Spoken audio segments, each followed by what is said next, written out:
Disclaimer: this video is for educational purposes only. Alright, let's see the next one.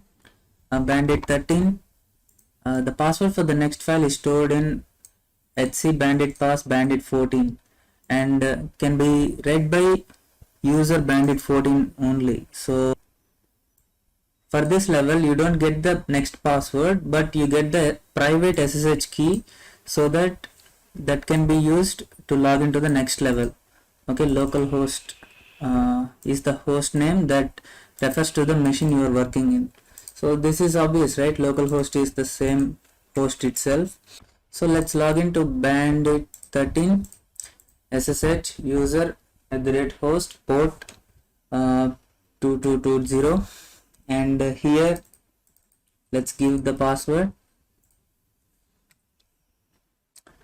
and we are logged in as bandit 13. So let's clear this and let's see what's inside. We have SSH private key. So let me tell you a little bit about SSH private key. Here they have a different kind of permissions given, but this is not the usual permissions that it should be having. It should be having read permissions for the user only, and rest should be 0. Should not have any permissions. But here we are running it as bandit 13, so we have the permission to read it. Okay, so let's use this SSH private key to log into bandit 14. So here SSH, the user is bandit 14, and @localhost. Localhost is the machine itself. Since we are working in bandit server, the SSH will search in the same server for this user bandit 14, and we don't have to give any port number here. Since we are working in the same server, it is going to search for it. And next, to give this private key, we have to give -i. Let me show you what -i is. SSH, let's see the man pages of SSH.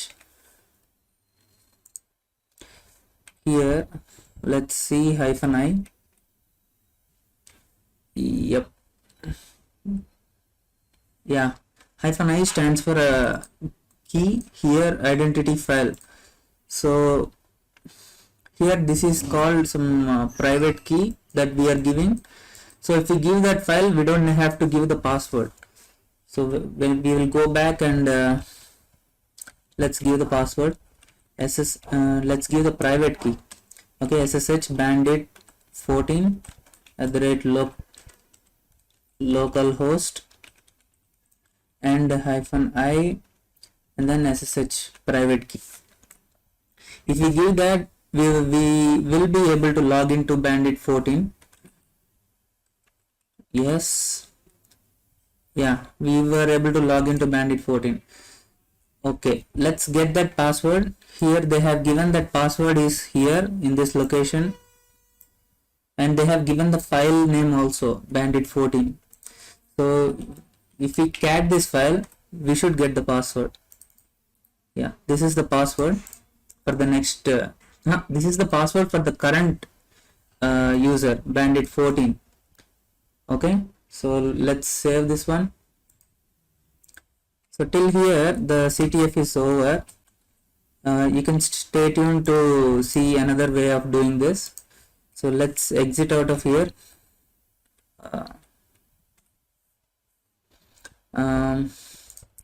And let's exit out of this as well.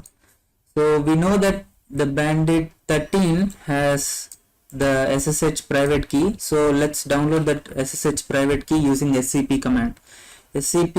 So now we are outside the server, so we need to give the port number. Okay, here we need to change something. We have to give bandit 13, and we also have to give this private key. And where are we storing this? Let us store this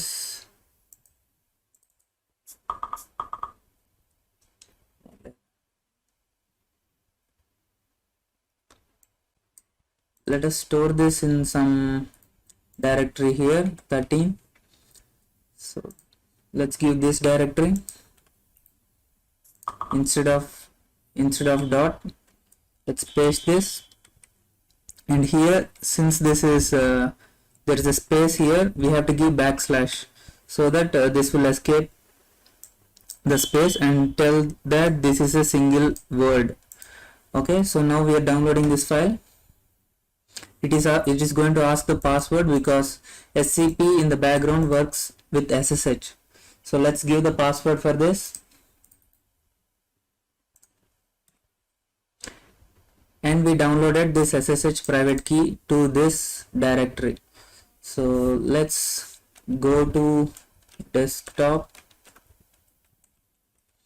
Yeah, instead of CTF12 we'll give 13, and here where is this? Oh,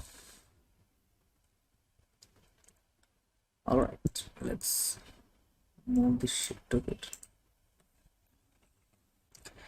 Yep. We can see the SSH private key, and here if we see the permissions for it, we still have these permissions. If we have these permissions, we won't be able to log in from outside.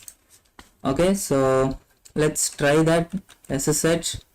Now Bandit 14, we have to go to Bandit 14 now,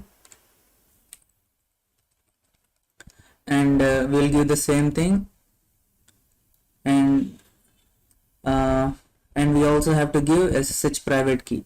This is not going to work because we have too much permissions here.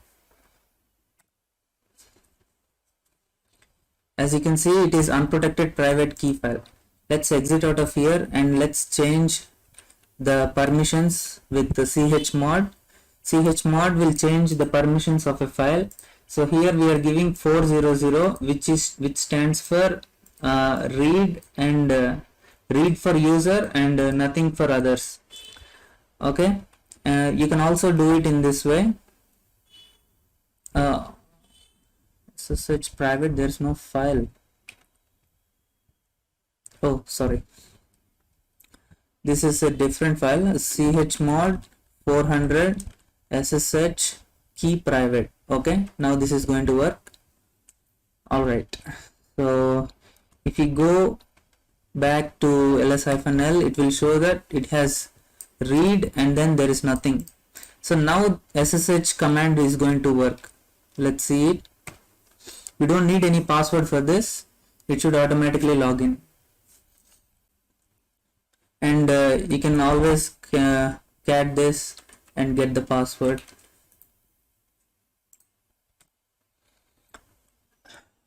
All right, that's it for this. Let's see you in the next one.